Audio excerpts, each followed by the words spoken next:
Headlines of VTV News. Attracting foreign direct investment via infrastructure development, taking example from Long An province. Solutions to boost capacity of Vietnamese supporting industry.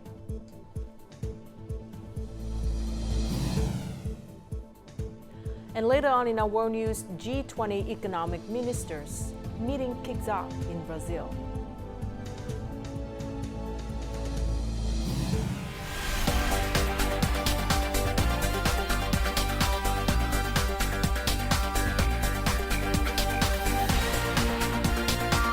Broadcasting from Hanoi, the capital of Vietnam.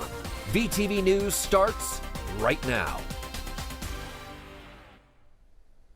Hello and welcome to VTV News, coming live to you from Hanoi. You're with me, Lina Pham, and here's the top news of the hour.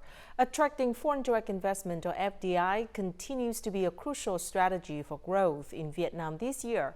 In the first 2 months of the year, the country saw an inflow of FDI capital of about $4.3 billion, a 38% increase compared to the same period of the previous year. In the Mekong Delta area, Long An stands out as the leading province for attracting FDI. This has been achieved by directing resources towards improving local infrastructure and raising the quality of human resources. The total foreign investment capital for this cold storage exceeds $35 million. The project is an international standard goods storage and transportation complex equipped with various amenities. We have introduced an automated robot warehouse system to manage goods safely, quickly, accurately, and to ensure the highest possible quality. In the past 2 months, Long An has approved 15 new foreign direct investment (FDI) projects, an increase of 8 compared to the same period last year. Currently, it hosts over 600 active FDI projects, with a total capital of close to $4.3 billion. The significant factors attracting this volume of projects are administrative reform and improvements in transportation infrastructure. We are focusing on allocating capital for key projects, including key transportation projects with regional connectivity such as Ring Road 3, Ring Road 4, Provincial Road 830E, and Provincial Road 823D. Government investment in interregional transport projects has enabled Long An to attract numerous foreign direct investment (FDI) initiatives, each contributing millions of USD annually to the budget. This funding plays a critical role in driving the region's socio-economic growth. The country's trade surplus in the first 2 months of this year reached $4.72 billion, much higher than the trade surplus of $3.5 billion in the same period last year. Specifically, in the past 2 months, the total export and import turnover of goods was estimated at nearly $114 billion, an increase of more than 18% over the same period last year, of which the export turnover of goods was estimated at nearly $60 billion, an increase of nearly 20%. Import turnover is estimated at nearly $55 billion, an increase of 18%. The domestic economic sector had a trade deficit of over $3.5 billion, while the foreign invested enterprise sector, including crude oil, had a trade surplus of $8.25 billion. In the first month of this year, France unexpectedly became Vietnam's second largest rice export market. France spent over $18 million to purchase nearly 18,000 tons of rice in January, a 164-fold increase in volume and a 184-fold increase in value compared to the previous month. Notably, Vietnam did not record any rice exports to this market during the same period last year. The average rice export price to the French market was $1,040 per ton, the highest among Vietnamese rice importers. Fragrant rice was the type most frequently imported by France. As per the data released by the General Department of Customs, in the first half of February, rice exports exceeded 150,000 tons, valued at over $104 million. Science and technology are aiding farmers in achieving higher productivity while helping reduce costs for irrigation water and plant protection chemicals. This achievement is made possible thanks to farmers producing along value chains. A closed-loop potato production model in the Central Highlands is delivering high economic efficiency, helping many farmers prosper. The workload of these potato growers has been significantly reduced thanks to the application of modern technology in important stages such as spraying fertilizer and watering. With soaring productivity, the potato field owner expected to gain a profit of $120,000. I save a lot of time and money while spraying pesticides thanks to the spraying drones. I expect to harvest 27 to 29 tons per hectare. The closed-loop potato production model in Jiaolite has surpassed the expectations of numerous farmers. In 2023, the average yield reached 30 to 34 tons per hectare. Additionally, the utilization of drones has significantly decreased the amount of water mixed with pesticides by over 10 times. Notably, in 2023, 6,000 tons of potatoes from this model were exported for the first time. We should invest in producing value-added agricultural products. For example, in addition to producing fresh potatoes, we also need to grow potatoes for the processing industry. At the workshop summarizing the activities of the PPP Working Group on Fruits and Vegetables recently held in Jiaolite, partners committed to continue accompanying Central Highlands farmers in developing a sustainable potato value chain. Our company believes that farmers play an essential role in working with partners to apply the latest technology in agricultural production. By applying new scientific advances in potato production, farmers can increase their productivity by 10 to 15% compared to traditional solutions. At the same time, it helps reduce drug residues and ensure agricultural product safety. Boosting linking production and innovative thinking in food production are policies that the Ministry of Agriculture and Rural Development is planning to promote this year. These measures are expected to improve the farmers' income and rural businesses by 2 to 3 times by 2030 compared to 2020. The Prime Minister recently issued Directive Number 7, emphasizing the need to enhance the competitiveness of industrial manufacturing firms, particularly in supporting industries. Since the beginning of the year, these companies have taken advantage of opportunities and focused their resources on boosting production and securing high-tech orders from international partners. After more than a year of negotiations and component sample testing, this Japanese company has decided to consistently source parts from Vietnamese suppliers. They will use these parts for the production of high-tech medical equipment starting in 2024. Vietnam supporting industrial enterprises boasts strong production capabilities and a rich human resource pool that receives systematic investment. We expect to import 10,000 to 15,000 components this year. Since the end of 2023 and into the first month of 2024, there's been an increase in orders for industrial part exports. This has prompted supporting industry enterprises to speed up production to meet deadlines and expand their operations. Export orders in the same period this year have increased 2.3 times compared to last year. We plan to recruit more personnel to expand the production scale and continuously develop new product models.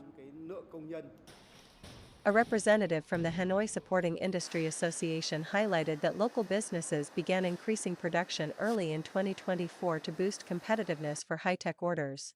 This underscores the urgent need for capital. We recommend that the government provide preferential loan capital through the Development Bank. This would allow private companies and high-tech industries to access ODA loans. These loans could be used for purchasing advanced equipment, machinery, and technology to boost production and business activities. The association has also proposed the imminent need to develop and enact a law on the supporting industry. This will establish a legal framework for the said industry. Additionally, there should be specific plans for the development of supporting industries in each economic region. This will help avoid redundancy and resource waste. Also, according to the report of the General Statistics Office, in the first 2 months of the year, the whole country had more than 41,000 newly registered businesses and returned to operations, an increase of 8.5% over the same period last year, of which the number of newly established businesses alone reached more than 22,000, an increase of more than 12% over the same period. Along with more than 300 trillion Vietnamese dongs in additional registration from operating businesses, the average registered capital per business in the past 2 months reached 9.9 billion Vietnamese dongs, an increase of more than 18% over the same period last year. The Vietnam International Trade Fair for Apparel, Textiles and Textile Technologies, VIETT, opened on Wednesday at the Saigon Exhibition and Convention Center in Ho Chi Minh City. The fair has over 500 exhibitors from 16 countries and territories, including the UK, Germany, the US, Switzerland, Japan, and the Republic of Korea. According to the organizers, the fair is part of the Texpertise series, a network connecting more than 500,000 participants from 11 countries and more than 50 international trade fairs on textiles. It provides opportunities for enterprises to participate in the production chain of global textile and garment companies and develop the value chain from production of raw materials and accessories to final products. And before we move to the next part of VTV News, let's check out how the Vietnam dong is weighed against other currencies in the world market today.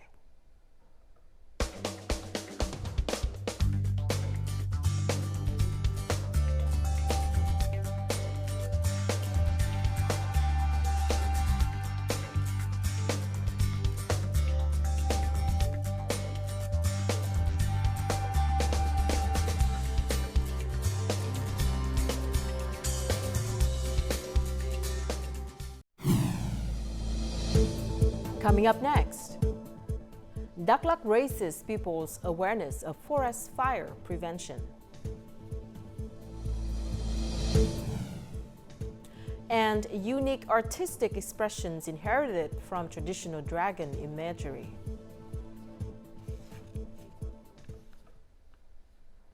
Now, out of 14.7 million hectares of forested land, approximately 3.3 million hectares do not have a designated owner and are temporarily managed by the People's Committees of the Communes.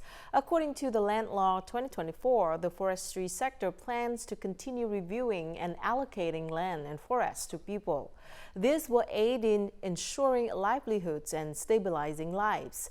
A major change in the Land Law 2024 is the expansion of those receiving forestry and forest land use rights.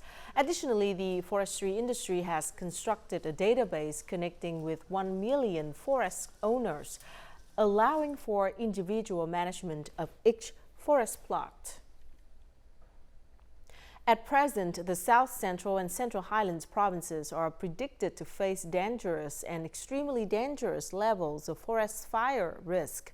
Therefore, elevating awareness of forest fire prevention among the residents is a top priority for the forestry sector and local authorities in Đắk Lắk province. Currently, residents of Cha village in Hoa Sơn Commune, Krông Bông District, Đắk Lắk province are collaborating with rangers from Tu Giang National Park to clear vegetation and create fireproof runways.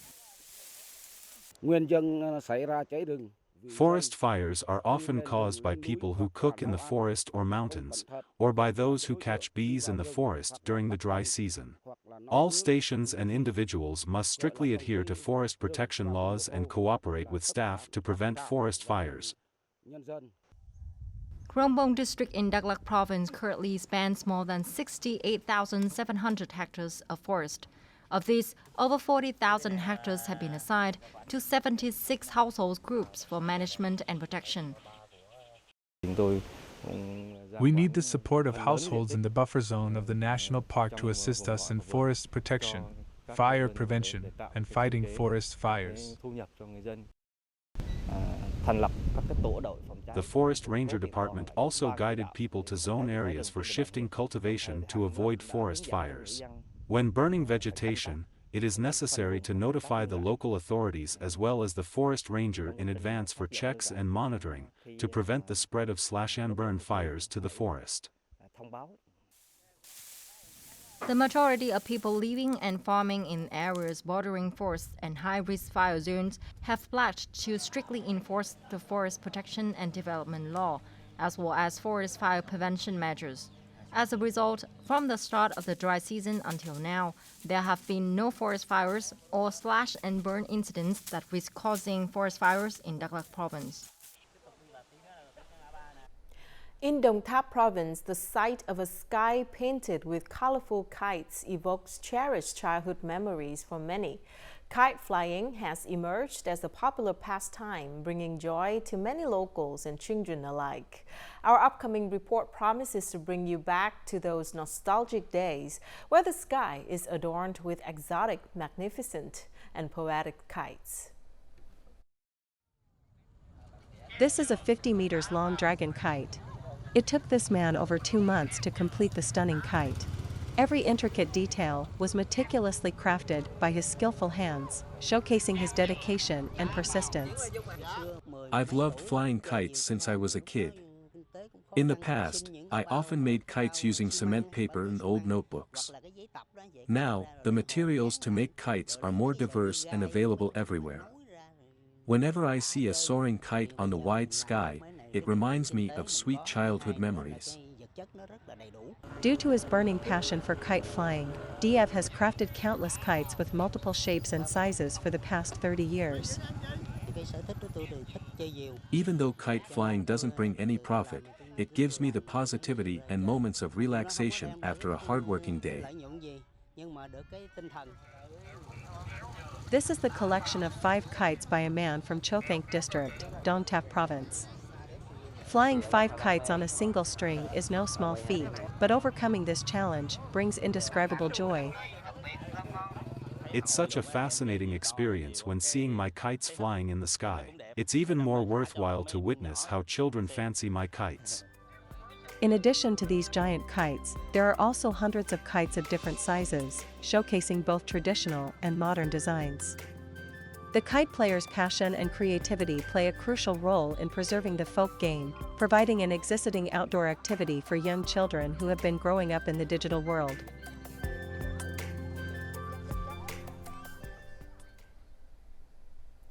In the first 2 months of the year, Ning Bing welcomed over 2.7 million visitors, or nearly 17% increase from last year. Its revenue exceeded $101 million, almost 1.5 times higher than the same period the previous year. In February alone, the number of visitors to Ning Bing's tourist attractions surged by 50% from last year, welcoming over 1.9 million guests.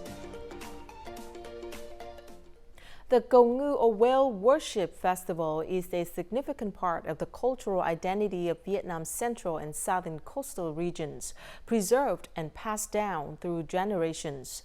These annual whale worship festivals, held for 15 consecutive years, serve as spiritual rituals for the fishing communities in coastal Vietnam and are where residents pray for a prosperous fishing year and peace.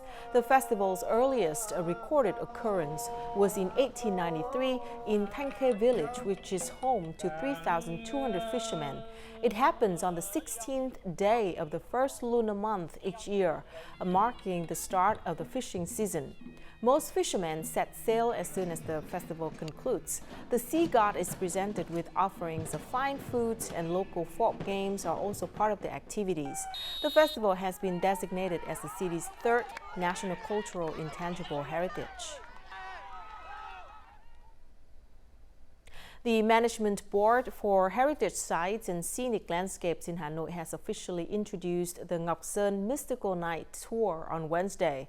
The tour features various engaging activities. This initiative aims to boost night tourism and capitalize on the cultural identity of the capital. It also promotes socio-economic development through cultural tourism. The program contains 5 main themes: the ceremony of giving holy words in the Pen Tower area, the ritual of welcoming the spirit of heaven and earth in the Tehuk Bridge area, the revival of the legend of King Lele's return of the sword, the prayer ceremony in the main temple area, and a visit to the gallery of specimens in the world sea turtles. These experiences, spanning 60 minutes, evoke a lot of emotions among visitors. The experience was incredibly moving. The music, dances, and songs all resonated with me deeply, bringing me to tears. Our generation understands its significance, and I trust the younger generation will also value the special national relic, Ngọc Sơn, instilling national pride. Programs like this bring young people closer to their country's history, fostering a deeper appreciation and a more profound connection to historical events. The experience tour transports visitors into a different realm, immersing them in historical narratives and even fantastical legends that are both mysterious and sacred. We aim to enhance our historical and legendary narratives using light, sound, and decor to rejuvenate the presentation of artifacts and relics. The night tour at Ngọc Sơn Temple enhances Hanoi's variety of nighttime tourism options. It is set to attract visitors who want to spend more time experiencing the city's 1,000-year-old civilization.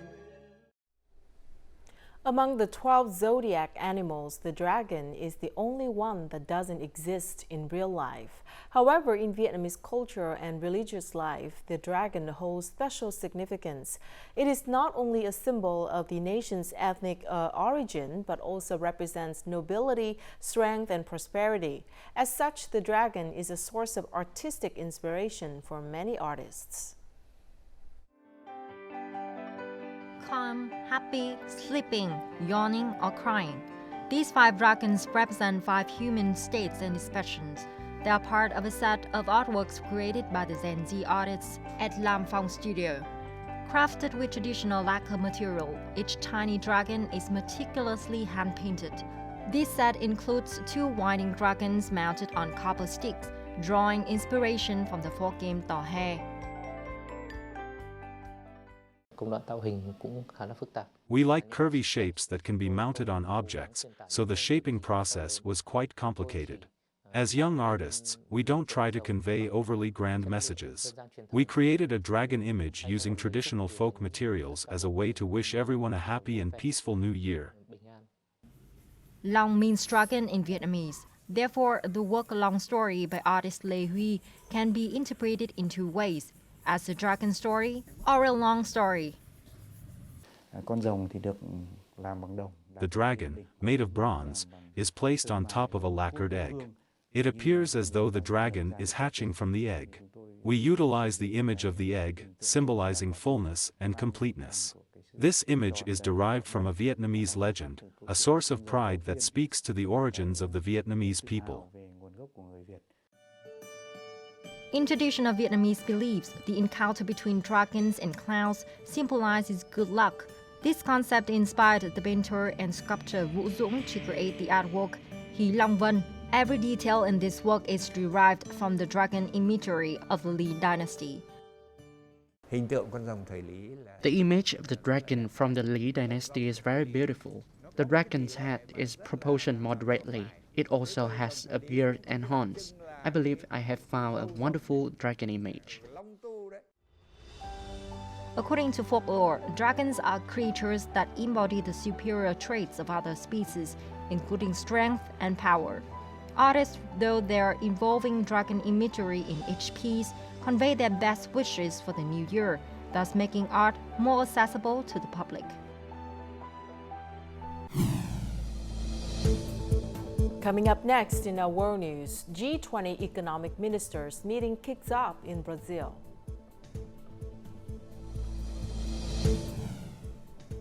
And transforming deserts into green energy hubs in UAE.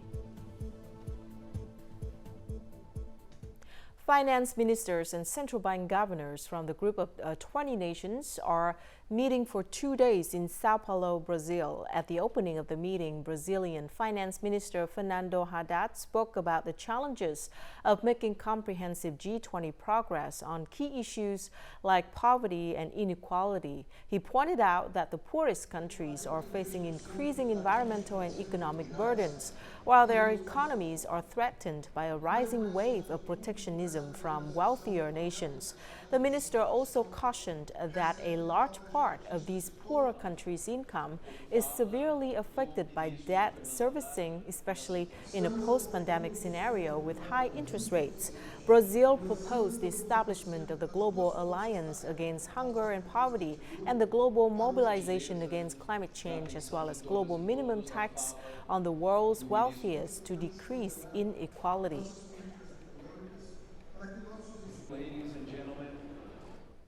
Transforming from being barren desert islands, Gulf countries are now progressively fostering the development of green ecosystems.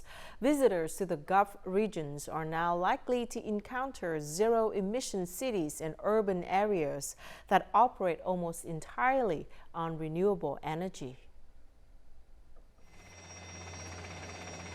Forecasts suggest that if climate change is not mitigated, a large part of the Gulf region could become uninhabitable by 2070, with summer temperatures reaching over 60 degrees Celsius. However, climate change is also fostering the development of a new generation of cities in this region. If you do not build sustainability into your buildings today, you run the risk of the buildings being left out, stay up with the trend, the global trend into sustainability. Building cities into renewable energy complexes is a trend in the Gulf countries. Dubai, United Arab Emirates, has recently made it mandatory for all buildings to install solar panels on their roofs by 2030. Along with this, they are moving towards zero-emission urban area models. Of the solar panels that are on the parking lots, those cover more than 100% of our needs to power the public realm of the city. So the street lights, the biodomes, the swimming pools, the gyms, and then the panels on the rooftop of the houses, depending on the time of the year, it fluctuates. In the winter, it can cover up to 100% because in the winter, we stop using the AC. So in the winter, we are able to enjoy zero electricity bills. The green energy ecosystem in the desert has introduced a new aesthetic to the Gulf area at night. Currently, renewable energy sources illuminate many parts of this region. And now let's take a look at the weather forecast.